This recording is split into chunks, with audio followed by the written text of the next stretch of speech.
When universes collide, when realities shatter, it could only mean that DC Comics is at it again. Welcome to WatchMojo's Top 5 Facts. In this installment, we're counting down the 5 most interesting facts about DC Comics in the hopes of expanding your knowledge of the publishing house that birthed a Kryptonian legend.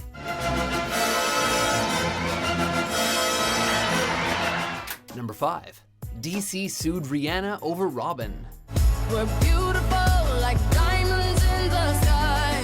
Born as Robin Rihanna Fenty, and with no Batman in sight, Rihanna decided to follow a career of singing rather than crime fighting. But now that she's trying to use the name Robin for her new brand of clothing, DC is trying to protect the Dark Knight's sidekick from entering the fashion world. DC also took exception to a Spanish soccer team's logo that is strikingly similar to Batman's. "We've been using the logo since 1939, said DC. "But we've been using it for 20 years longer than that," retorted the football club. And the team city, Valencia, was all like, "Whatever, DC, we've been rocking the bat since the 13th century. The team backed down anyway and reverted to their previous bat design. More recently, DC won their case against Mark Towell, who is reproducing Batmobile-like replicas. So what do you think? Does it come in black?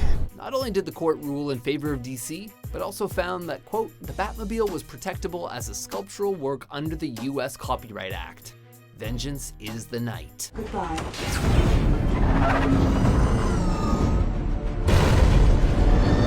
Number 4.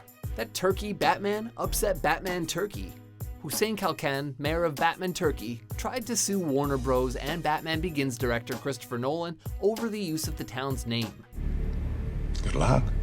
The mayor attempted to collect royalties, but he also tried to blame a rash of female suicides in the town on the massive success of the film. What about escalation? These suicides were supposedly, quote, honor suicides, and the mayor's insinuation was that they were too ashamed that their town's name was being used in such a manner, and so he sought royalties.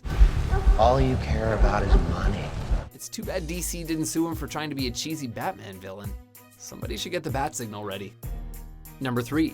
Marvel icon Stan Lee wrote a series for DC. Excelsior.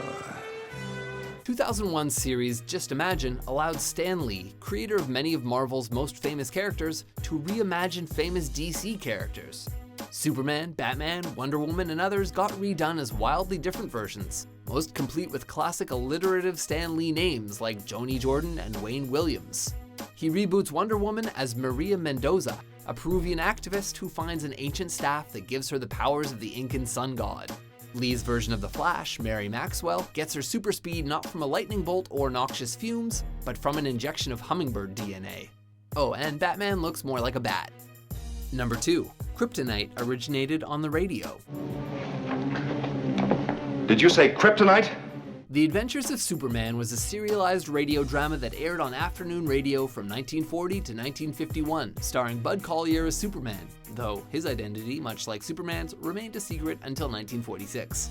The show was on 3 to 5 times a week, every week. So to give Collyer the occasional break, the producers devised a novel solution, Kryptonite.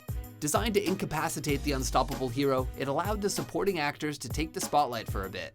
Why are you here? There must be a reason for you to be here. Yes, I'm here to fight for truth and justice in the American way. While Superman creator Jerry Siegel had written a story involving a kryptonite-like mineral a few years prior, it was never published. Another milestone on the show was on March 2nd, 1945, when Superman met Batman and Robin for the first time ever. Kent. Clark Kent. Batman. What are you doing here? Hey, someone should make them meet up again. Bruce Wayne meets Clark Kent.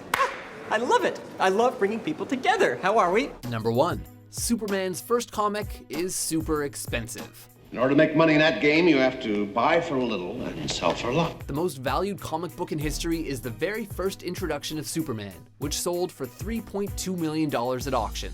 That's a hell of a lot, but this is the book credited with creating the superhero genre. And there are only about 50 to 100 copies of the book in existence, and only 2 of them have been given a 9.0 out of 10 by CGC Comics, certifying their pristine condition. People are willing to pay that extra money for a certified book because they know what they're getting is what they're getting. Nicolas Cage once bought the first 9.0 comic in 1995, before it was stolen from his home in 2000. That's not the only piece of Superman history that sold well at auction. The original check of $130 that DC paid to the creators of Superman sold for an impressive $160,000.